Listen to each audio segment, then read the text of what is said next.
দেশ জুড়ে বাড়ছে বেওয়ারিশ কুকুরের সংখ্যা। প্রাণঘাতী জলাতঙ্ক রোগের আশঙ্কা ছড়িয়ে পড়ছে কুকুরের কামড়ে আক্রান্তদের মাঝে। টিকা নিতে হাসপাতালগুলোতে ভিড় বাড়ছে প্রতিনিয়ত। জলাতঙ্ক প্রতিরোধে কুকুরকে ভ্যাকসিনেশন ও বন্ধ্যাত্বকরণ কার্যক্রম চালুর পরামর্শ বিশেষজ্ঞদের। সড়কে রাজত্ব করছে বেয়ারিশ কুকুর। দিন থেকে গভীর রাত পর্যন্ত চলে এই আধিপত্য। গোপালগঞ্জে হঠাৎ করে বেড়েছে দলবদ্ধ কুকুরের হিংস্রতা। গেল ৮ মাসে কুকুরের কামড়ে আহত হয়ে জলাতঙ্ক রোগের টিকা নিয়েছেন কয়েক হাজার মানুষ। তাতে বাচ্চা কাছে স্কুলে পাঠাইয়া বাড়ি টেনশনে ঘুমাইতে পারি না। কুকুর তারা করে ভয় পায়, কুকুর যদি বেয়ারিশ কুকুরগুলো নিধন করে তাহলে আমরা অনেক উপকৃত হই। রাস্তাঘাটে বেয়ারিশ কুকুরের উপদ্রব বেড়েছে দিনাজপুরেও।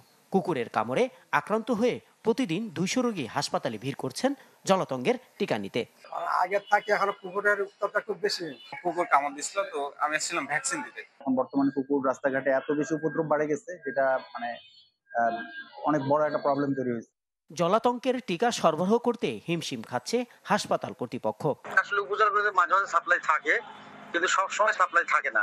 প্রতি মাসে যে পরিমাণ ভ্যাকসিন খরচ হয় বা সারা বছর যদি হিসাব করি, আমি দেখেছি জেলা হসপিটালগুলোতে প্রায় ৭০ থেকে ৮০ লাখ টাকার ভ্যাকসিন খরচ হয়।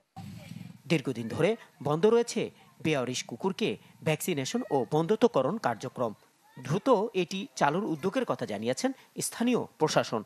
কি লজিস্টিক্স লাগবে, কি টেকনিক্যাল এক্সপার্টাইজ লাগবে, কারা করবে, কিভাবে করবে, ওগুলো নিয়ে কথাবার্তা হচ্ছিল। দেখি এটাও খুব দ্রুতই লোকজনের প্রচুর কুকুরের বিষয়ে অভিযোগ আসছে। বিকল্প চিন্তা ভাবনা করছি যে এদেরকে এখান থেকে সরিয়ে অন্যত্র স্থানান্তর করে কিভাবে তাদেরকে সে জায়গায় রাখা যায়, সেটার জন্য আমরা একটা উদ্যোগ গ্রহণ করেছি। জলাতঙ্কের মতো প্রাণঘাতী রোগ ঠেকাতে সচেতনতার পাশাপাশি কার্যকর পদক্ষেপ গ্রহণ করার দাবি জানিয়েছেন সংশ্লিষ্টরা।